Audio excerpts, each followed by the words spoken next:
ओम शांति। आज का प्रातः क्लास है 7/10/68 का।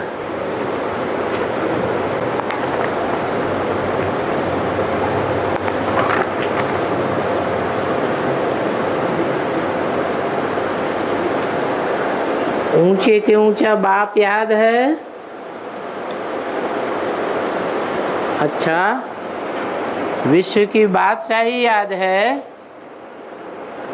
अर्थात बाप और बाप का वर्षा याद है?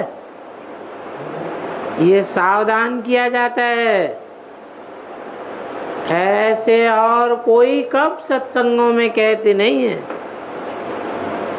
यहाँ तो बाप याद दिलाते हैं। वेद का शिव बाबा याद है?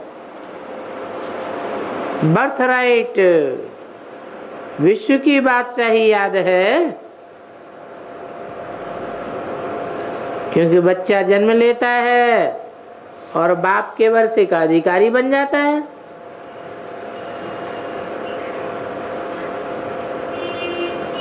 बाप को याद करने से रोमांच एकदम खड़ी हो जानी चाहिए, बेहद खुशी का पारा चढ़ जाना चाहिए।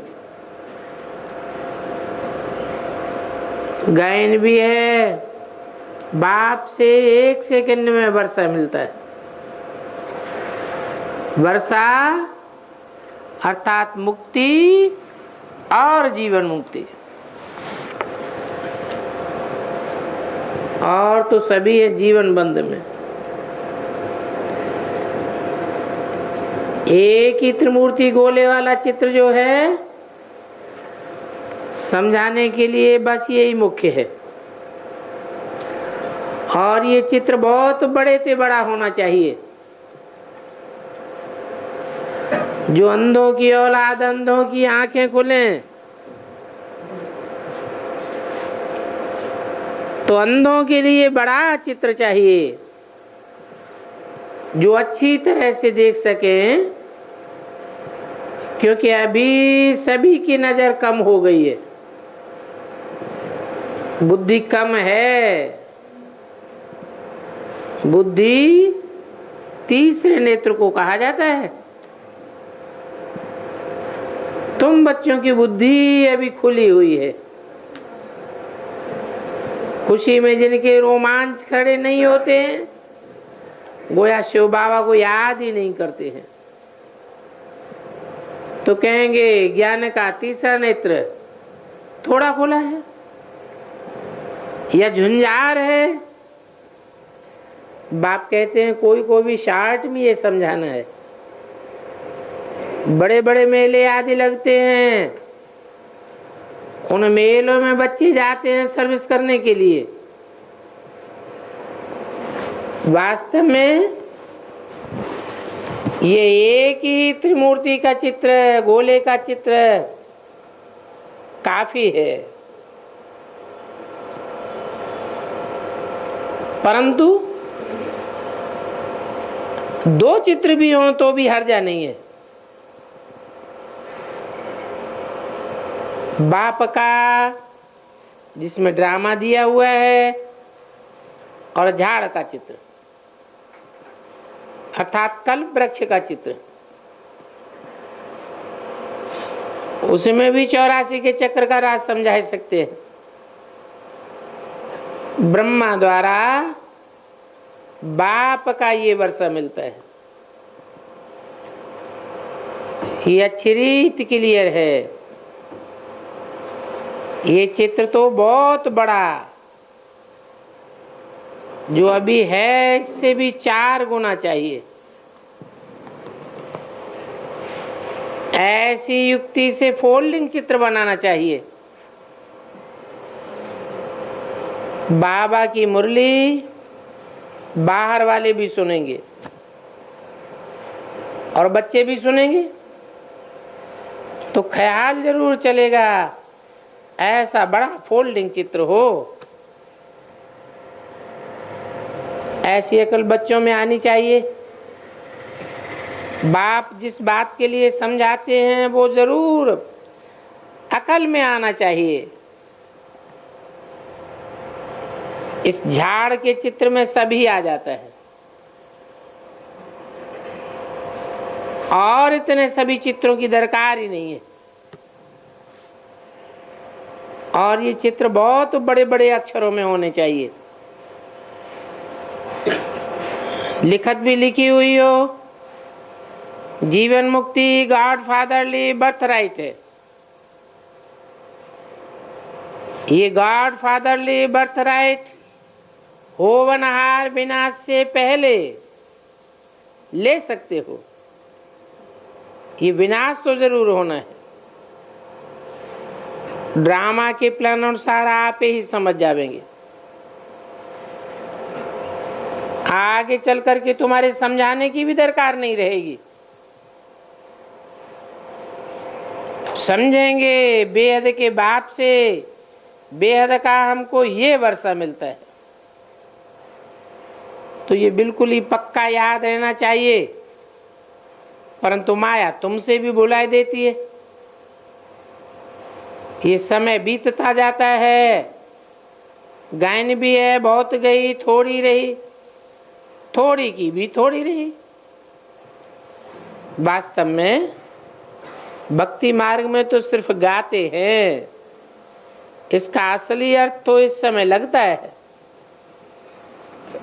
कि बहुत गई, अर्थात सृष्टि का सारा समय चला गया। प्रारब्ध के 2 युग गए, सतयुग त्रेता युग, और पुरुषार्थ के समझते थे कि द्वापर कलयुग है, परंतु वो 2 युग भी चले गए भक्ति में। अभी असली पुरुषार्थ का समय तो ये संगम युग है, वो भी बहुत थोड़ा, थोड़े में भी बहुत गया, थोड़ा बचा। बाकी स्थापना तो हो रही है। विनाश के लिए थोड़ा समय बचा है, तो थोड़ी की भी थोड़ी रहेगी। आज 8 वर्ष कहते हैं, फिर 7 वर्ष कहेंगे, फिर 6 वर्ष कहेंगे, फिर 4-5 वर्ष भी कहेंगे। विचार किया जाता है, फिर भी ऐसे ही काउंटिंग करेंगे। फिर भी देखो अभी तक जागते ही नहीं हैं। पिछाड़ी जब आवेगी तो जागते जावेंगे। फिर आंखें चौड़ी होती जावेंगी। ये आंखों की बात नहीं है, बुद्धि की बात है। छोटे छोटे चित्रों से इतना मजा नहीं आता है। आगे चल करके बड़े बड़े चित्र भी बन जाएंगे। साइंस भी देखो कितनी मदद देती है। विनाश के टाइम पर माया मदद देती है ना, बिगर कोई खर्चे के तुमको कितनी मदद देती है। तुम्हारे लिए बिल्कुल ही इस पुरानी सृष्टि का सफाया कर देते हैं। ये बिल्कुल ही छी पुरानी दुनिया है। अजमेर में देखो स्वर्ग का यादगार बनाया हुआ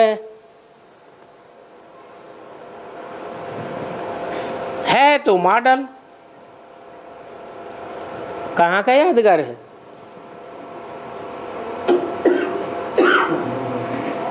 यादगार भक्ति मार्ग में जितने भी बने हुए हैं वो कौन से समय की यादगार है?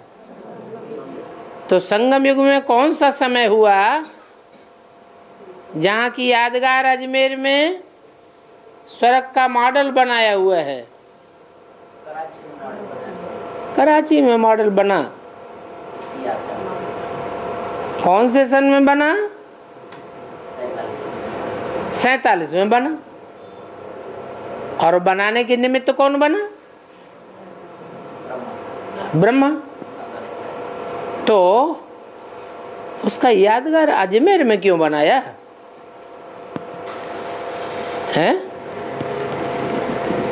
कोई दूसरे शहर में बना देते। ऐसी जगह में बनाया हुआ है जहां मुसलमानों का हिंदुस्तान का सबसे बड़ा मेला लगता है। उसे कहते हैं उर्स।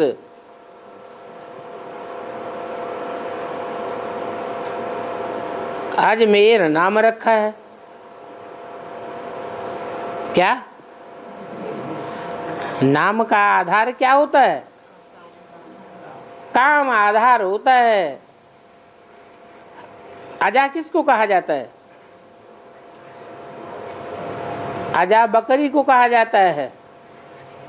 मेढ़ मेढ़ा को कहा जाता है। तो जहां भेड़ बकरियां बहुत होती हैं उस देश का नाम, शहर का नाम रख दिया है अजमेर।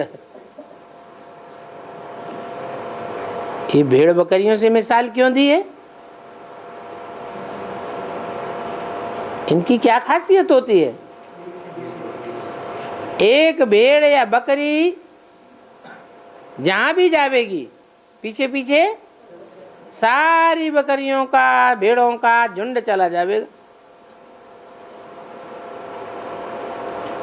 तो ये बात बताई कि कराची में जो मॉडल बनाया वो जड़ यादगार था और बनाने वाला भी जड़त्वमयी बुद्धि वाला था। भेड़ बकरियों जैसी आत्माओं को चराने वाला था।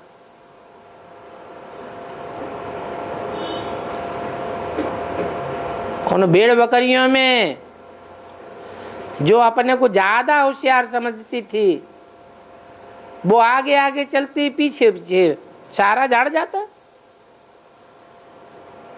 ऐसे ही देखो ये दिलवाड़ा मंदिर बना हुआ है, ये स्थापना का यादगार है।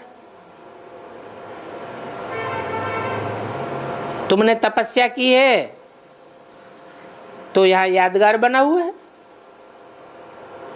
कहां तपस्या की? कब तपस्या की है? दिलवाड़ा मंदिर में, दिलवाड़ा के एरिया में हमने कब तपस्या की? जब संसार का विनाश हो रहा था उस समय हम वहां तपस्वी स्टेज में बैठे हुए थे। हम स्थापना का कार्य संपन्न कर रहे थे, परंतु मनुष्य इस बात को समझ नहीं सकते। अभी तुम समझू बने हो, बल मनुष्य कहते हम नहीं जानते हैं कि 8 वर्ष में विनाश हो जाएगा।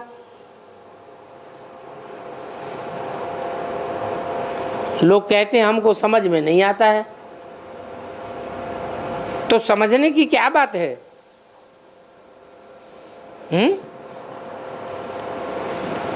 कौन से सन की मुरली है?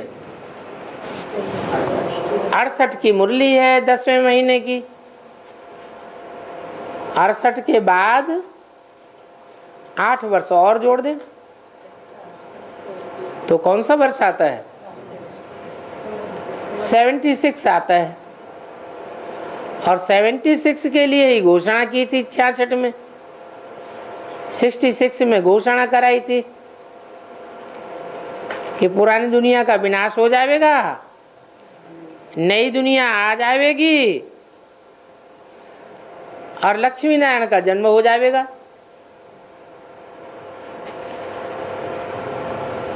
तो साधारण पब्लिक के समझने की बातें है या ज्ञानी तु आत्माओं को समझने की बात है? ज्ञानी तु आत्मा उन्हें ही कहा जाता है जो भगवान से डायरेक्ट ज्ञान सुनते हैं। भगवान ही आकर के समझा सकता है कि 76 में विनाश कौन सा होता है, किसका विनाश होता है और कैसे विनाश की शुरुआत अथवा फाउंडेशन पड़ता है। वास्तव में ब्राह्मणों की दुनिया की बात है, बाहर की दुनिया की बात नहीं है। भगवान ब्राह्मणों को पढ़ाने आता है या दुनिया वाले शूद्रों को पढ़ाने आता है? ब्राह्मणों को पढ़ाने आता है। तो ब्राह्मण ही इस बात को समझ सकते हैं कि ब्रह्मा द्वारा जो ब्राह्मणों की दुनिया रची गई, उस दुनिया में जो रावण कुंभकर्ण मेघनाथ जैसे ब्राह्मण होते हैं घटिया किस्म के, उनका विघटन शुरू होता है। कब? 76 में। तो लोगों को तो समझ में नहीं आता है। एक कहानी बना दी है शास्त्रों में। बोलो, अरे शेर आया, शेर आया। नहीं आया। फिर दूसरी बार बोल दिया किसी ने, अरे शेर आया, शेर आया, और शेर नहीं आया। तो पहली बार तो हुआ 76, दूसरी बार हुआ 2000। उस समय भी तो आवाज थी क्या कि 2000 में विनाश होगा? नहीं हुआ। अभी फिर आवाज आ रही है, शेर आया, शेर आया,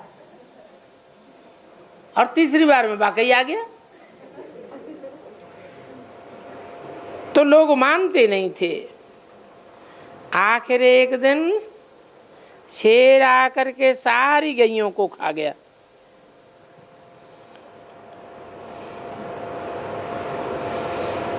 अब तुम भी कहते रहते हो ये पुरानी दुनिया गई कि गई? तो पहले कौन सी दुनिया जावेगी है, और कौन सी दुनिया बचेगी है? अरे ब्राह्मणों की ही पुरानी दुनिया जावेगी, क्योंकि ब्राह्मण ही को वरदान कहो अभिशाप कहो, दोनों ही मिलते हैं भगवान से। भगवान को पहचान कर जो भगवान की मत की अवहेलना करते हैं, उनको अभिशाप मिल जाता है, 100 गुना पाप का बोझा चढ़ जाता है। और जो श्रीमत पर चलते रहते हैं, उनको वरदान मिलता जाता है। तो मनुष्य तो समझते हैं कि शास्त्रों में ये सब गपोड़ी की कहानियां लिखी हुई है कि शेर आया, शेर आया। ऐसे ही ये ब्रह्मा कुमार कुमारियों के गपोड़े हैं कि विनाश हुआ, कि विनाश हुआ। अब तुम तो जानते हो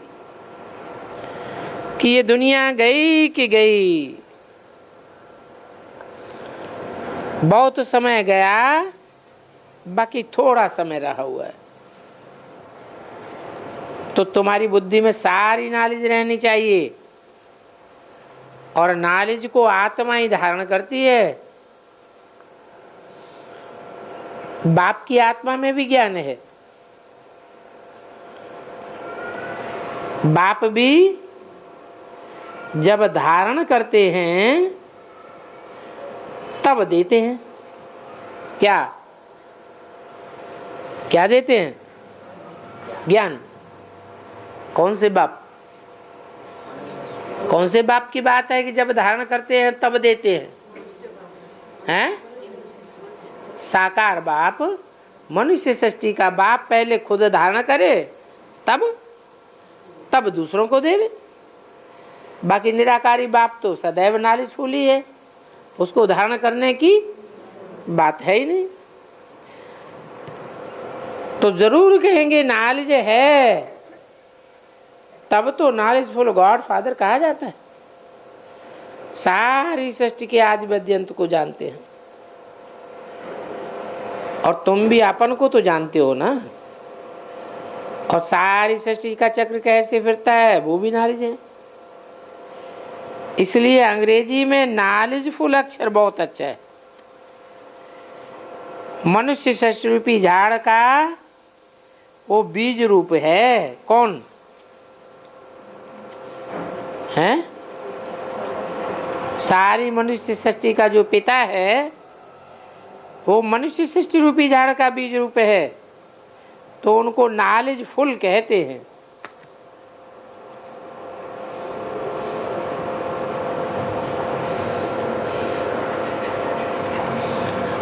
तुम ये जानते हो नंबरवार पुरुषार्थ अनुसार शिव बाबा तो है ही नॉलेजफुल। ये अक्षरित बुद्धि में धारण रहना चाहिए। और ऐसे भी नहीं है कि सभी की बुद्धि में एक रस धारणा होती है। बल लिखते भी हैं, सुनाते भी हैं, परंतु धारणा कुछ भी नहीं। नाम मात्र लिखते रहते हैं और सुनाते रहते हैं।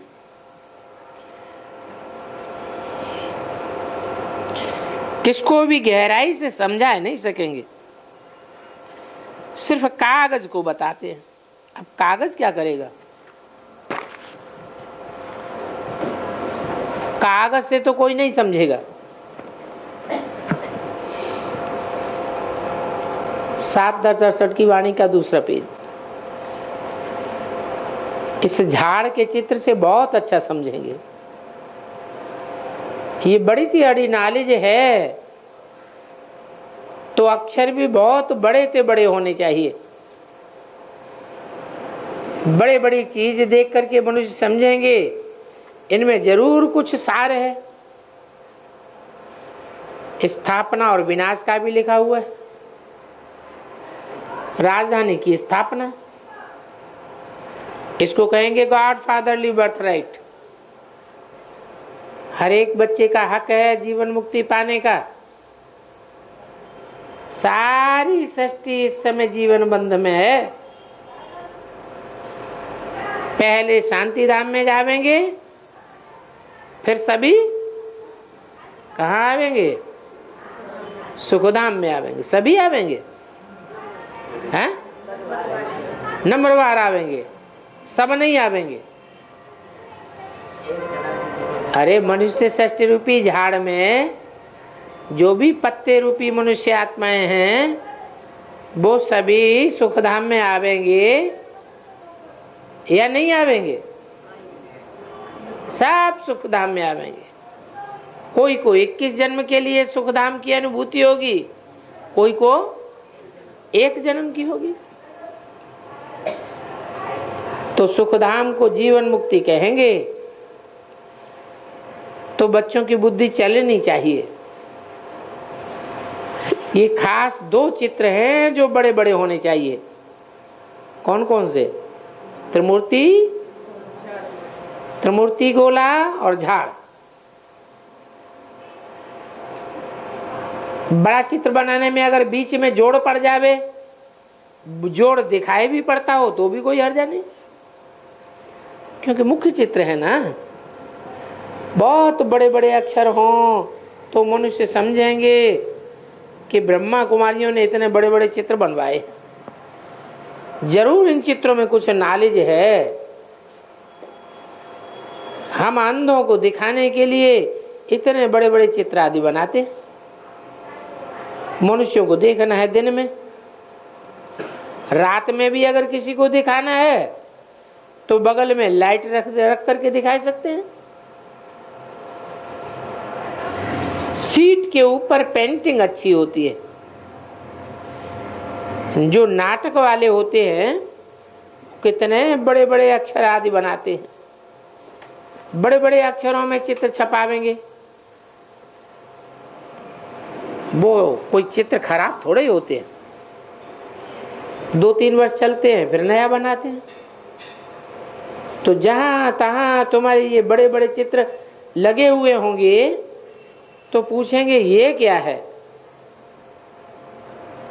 तो बोलो कि हमने इतने बड़े बड़े चित्र तुम्हारे समझने के लिए बनाए हैं। इसमें क्लियर लिखा हुआ है बेहद का वर्षा इन लक्ष्मी नारायण को था। कैसा बेहद का वर्षा था? और जो भी राजाएं हुए हैं, महाराजाएं हुए हैं, देवताएं हुए हैं, देवियां हुई हैं, उनको हद का वर्षा मिलता है। और उनको बेहद की विश्व की बादशाही का ऐसा वर्षा मिलता है जिसमें कोई भी ग्लानि नहीं होती है। सब देवी देवताओं की, राजाओं की, महाराजाओं की, महात्माओं की ग्लानि हुई, एक लक्ष्मी नारायण की कोई ग्लानि नहीं।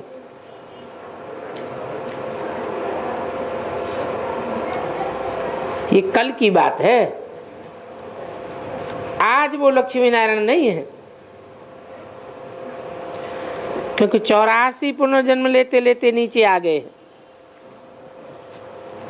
सतो प्रधान से तमो प्रधान बन गए, पूज्य से पुजारी बन गए।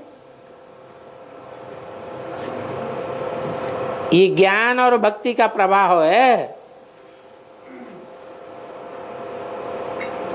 पूज्य और पुजारी का खेल है।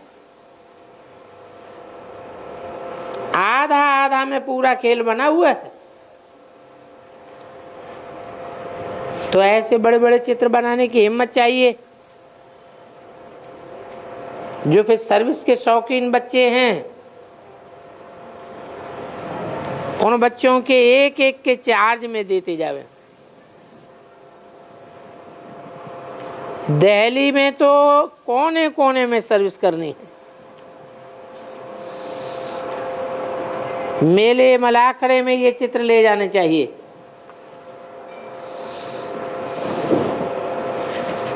जब पिछाड़ी होगी तो ये चित्र ही तुम बच्चों के बहुत काम आवेंगे। त्रिमूर्ति गोला ये सबसे मुख्य चित्र है। मनुष्य देख करके वंडर खावेंगे। और इसमें तिथि तारीख भी क्लियर है।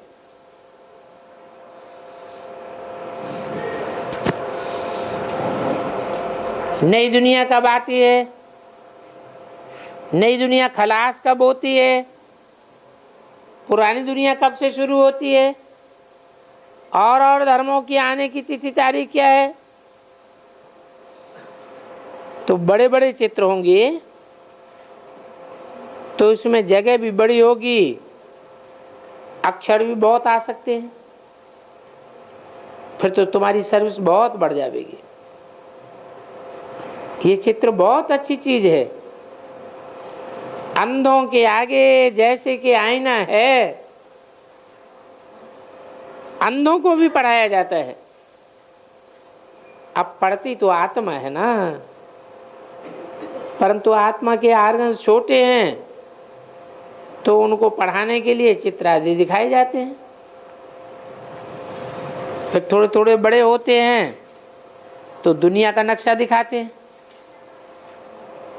फिर ये सारा नक्शा बुद्धि में आ जाता है। अभी तुम्हारी बुद्धि में भी ये ड्रामा का सारा चक्र है। इतने सभी धर्मों की हिस्ट्री ज्योग्राफी तुम्हारी बुद्धि में, कैसे कैसे नंबरवार आए हैं, फिर कैसे चले जाएंगे। वहां तो एक ही आदि सनातन देवी देवता धर्म है, जिसको स्वर्ग अथवा हेवन कहा जाता है। बाप के साथ योग लगाने से आत्मा पते से पावन बन जाएगी। भारत का प्राचीन राजयोग बहुत मशहूर है। योग अर्थात याद। बाप भी कहते हैं मुझे बाप को याद करो। उनको ये कहना पड़ता है कि मुझे याद करो,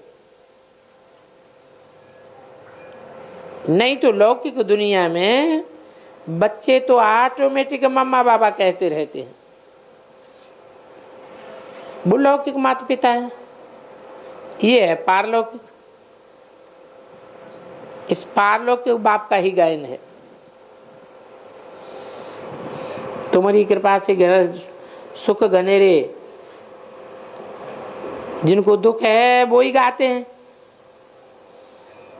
सुख में तो कहने की दरकार भी नहीं रहती है, दुख में है तो पुकारते हैं। अभी तुम समझ गए हो, ये माता पिता हैं। बाप कहते हैं दिन प्रतिदिन तुमको गुह्यपन सुनाता रहता हूं, आगे कब मालूम था कि भक्ति मार्ग में जो गाते रहते हैं, तुम माता पिता हम बालक तेरे, तुमेव माता च पिता तुमेव, ये किसको कहा जाता है? अभी तुम समझते हो, पिता तो उनको ही कहा जाता है। पिता से अर्थात शिव बाबा से वर्षा मिलता है, ब्रह्मा द्वारा वर्षा मिलता है, तो माता भी चाहिए, क्योंकि बच्चों को अडॉप्ट करना है। ये बातें कोई के ध्यान में नहीं आवेंगी। तो बाबा घड़ी घड़ी कहते हैं, मीठे मीठे बच्चों अभी बाप को याद करते रहो, लक्ष्य मिल गया फिर भल कहाँ भी चले जाओ, विलायत में जाओ, सिर्फ 7 रोज का कोर्स किया तो बस हो गया, बाप से वर्षा लेना ही है। क्या कहा हैं? क्या नई बात बताई? वर्षा किसको किसको मिलेगा? क्या प्रोसीजर बताया है? हाँ, 7 दिन का कोर्स किया तो कोर्स करने से आत्मा में ऐसा फोर्स भर जाता है अलौकिकता का कि आत्मा बाप को पहचान लेती है। जैसे बाप के यहाँ बच्चे का जन्म हुआ, भक्ति में भी समझते हैं कि मरेंगे तो जन्म भी लेंगे, जन्म लेने के लिए नए बाप के यहाँ जन्म लेना पड़ता है। तो यहाँ भी जो बाप के घर में आकर के 7 दिन का बट्टी का कोर्स पूरा करते हैं, 1 दिन आना 1 दिन जाना, टोटल 9 दिन की बट्टी है। जैसे कि 9 महीना गर्भ धारण करते हैं, बाकी तो याद से ही पावन आत्मा बनेगी, स्वर्ग का मालिक बनेंगे। ये लक्ष्य तो बुद्धि में है, फिर बल कहाँ भी चले जावे। अगर बुद्धि में पक्की याद बैठ गई बाप की, तो मुरली की भी दरकार नहीं, क्योंकि सारा गीता का ज्ञान इस एक बैज में ही भरा पड़ा है। कोई को पूछने की भी दरकार नहीं रहेगी कि क्या करना है। बाप से ये वर्षा लेना है तो जरूर बाप को याद करना है। तुमने ये बाप से वर्षा अनेक बार लिया है, ड्रामा का चक्र रिपीट होता रहता है। अनेक बार तुमने टीचर से पढ़ करके कोई न कोई प्राप्ति की है। पढ़ाई में बुद्धियोग टीचर के साथ होता है। हिमतान चाहे छोटा हो चाहे बड़ा हो, पढ़ती तो आत्मा ही है। इनकी भी आत्मा पढ़ती है। तो टीचर को हम ऑब्जेक्ट को याद करना है, टीचर को भी याद करना है, हम ऑब्जेक्ट को भी याद करना है, सृष्टि का चक्र भी बुद्धि में रखना है। बाप और वर्षा, इन 2 बातों को याद जरूर करना पड़े।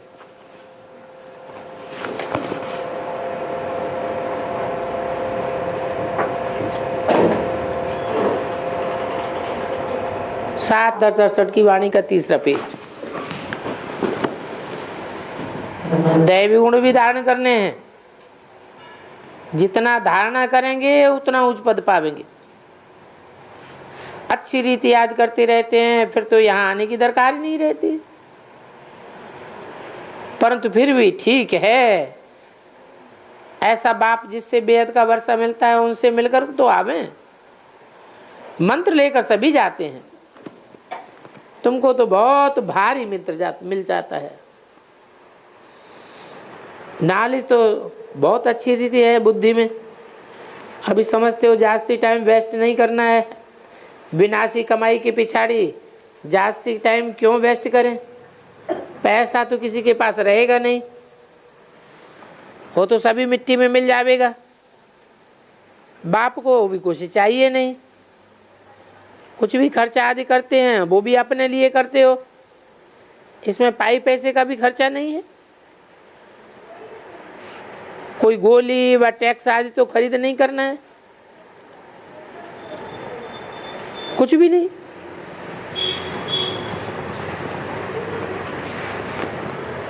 तुम लड़ते हो, सारी दुनिया से तुम्हारी लड़ाई है, परंतु ये लड़ाई है बड़ी गुप्त।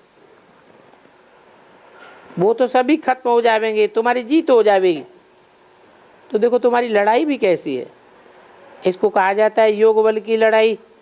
सारी गुप्त बात है, इसमें किसी को मारने करने की बात ही नहीं है। तुमको सिर्फ बाप को याद करना है। जानते हो इन सभी का मौत ड्रामा में नोदा हुआ है। हर 5000 वर्ष बाद तुम योग बल से अपनी राजाई प्राप्त करते हो, पढ़ाई पढ़ते पढ़ते। पढ़ाई पूरी हुई फिर प्रारब्ध जरूर चाहिए।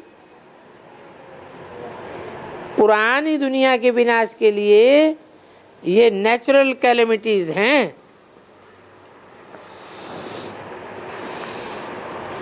गायन भी है कि यादवों ने अपने कुल का विनाश कैसे किया। इन यादवों का कितना बड़ा कुल है, सारा यूरोप आ जाता है। ये भारत तो अलग कोने में है, बाकी तो देखो चारों ओर यादव ही यादव फैले हैं। सब खलास हो जाने। योग बल से तुम सारे विश्व पर जीत पाते हो, पवित्र भी बनना है और इन लक्ष्मी नारायण जैसा पवित्र बनना है। ये लक्ष्मी नारायण का नगन नहीं होंगे। वहां क्रिमिनलाई रहती नहीं है तो नगन कैसे होंगे। आगे चल करके तुमको बहुत साक्षात्कार होंगे। अपने देश के नजदीक आने से फिर झाड़ दिखाई पड़ते हैं ना, तो नजदीक आने वालों को कितनी खुशी होती है कि हम अब आकर के पहुंचे हैं अपने घर के नजदीक। तुम भी अपने घर के नजदीक चल पड़े हो। तुम्हारा घर है सुखधाम में, बाकी थोड़ा समय है। स्वर्ग से विदाई लिए तुमको कितना समय हो गया, अभी फिर स्वर्ग नजदीक आ रहा है। तुम्हारी बुद्धि चली जाती है ऊपर। वो तो निराकारी दुनिया है जिसको ब्रह्मांड महत्तत्व कहते हैं। हम आत्मा वहां के रहने वाले हैं। यहाँ 84 का पार्ट बजाया, अब हम जाते हैं। तुम बच्चे ऑलराउंड पार्टधारी हो, पूरे 84 जन्म लेने वाले हो। ऑलराउंड कहा जाता है जो आदि से अंत तक पार्ट बजाते हैं। जो देरी से आने वाले हैं उनको ऑलराउंड पार्टधारी नहीं कहेंगे। बाप ने समझाया है कि मैक्सिमम कितने जन्म होते हैं और मिनिमम कितने जन्म होते हैं। मिनिमम है 1 जन्म, पिछाड़ी में फिर सब चले जाएंगे वापस। नाटक पूरा हुआ, खेल खलास। अभी बाप समझाते हैं मुझे याद करो तो अंत मते सुगति हो जाएगी। बाप के पास तुम परम धाम में चले जाओगे। उनको कहते हैं मुक्ति धाम, फिर सुखधाम में आएंगे। और यहाँ है दुखधाम, ऊपर से हरेक आत्मा सतो प्रधान सतो रजो तमो में आवेगी, है नंबरवार। एक जन्म होगा तो उसमें भी 4 स्टेजेस पास करेंगे, तमो प्रधान में आवेंगे तो भी 4 स्टेज में पसार करेंगे। कितना अच्छा बच्चों को बैठ करके समझाते हैं, फिर भी इन बातों को याद नहीं रखते, बाप को भूल जाते हैं। कहेंगे नंबरवार बच्चे हैं, बच्चे जानते हैं नंबरवार पुरुषार्थ अनुसार होता रहता है। नंबरवार रुद्रमाला बनती है, कितने करोड़ों की रुद्रमाला है, इसको कहेंगे बेहद की रुद्रमाला। और विष्णु की माला भी बेहद की है, ब्रह्मा सु विष्णु, विष्णु सु ब्रह्मा, दोनों का सरनेम देखो प्रजापिता ब्रह्मा बना हुआ है। आधा कल्प बाद फिर आता है रावण।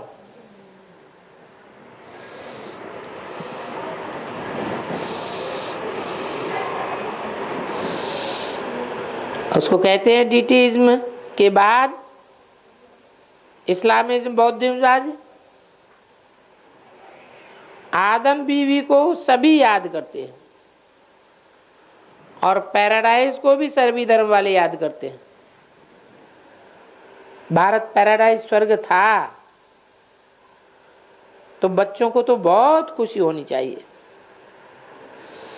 वेद का बाप, ऊंचे से ऊंचा भगवान और ऊंचे से ऊंची पढ़ाई पढ़ाते हैं, ऊंचे से ऊंचे पद मिलता है, सबसे ऊंच टीचर है बाप।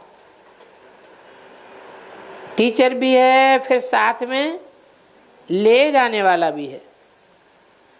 ऐसा बाप क्यों नहीं याद रहेगा, उसी का पारा चढ़ा रहना चाहिए। परंतु युद्ध का माया का मैदान ऐसा है जो माया ठहरने नहीं देती है, घड़ी घड़ी गिर पड़ते हैं। बाबा के पास एक आया था, कहता था और सभी विकारों को जीतना बड़ा सहज है, बाकी ये मोह बहुत कड़ा है। तो उनको समझाया गया भगवान वाच, ये काम महाशत्रु है, फिर भी कहते मोह को जीतना बड़ा कठिन है। अरे बाप तो कहेंगे तुम्हारी मनुष्य मत है, ईश्वरीय मत को समझे ही नहीं हो तो अपनी बात कहते रहते हो। तो कहेंगे हर एक मनुष्य की अपनी अपनी बुद्धि है, बाप की बात समझने की तकदीर ही नहीं है, तो फिर समझते ही नहीं है। अरे ईश्वर कहते हैं काम महाशत्रु है तो मानना चाहिए ना, कहना चाहिए हाँ हो सकता है, परंतु मोह की रट लगाए हुए हैं। अच्छा, रूहानी बच्चों को रूहानी बाप का याद प्यार गुड मॉर्निंग, रूहानी बच्चों को रूहानी बाप का नमस्ते।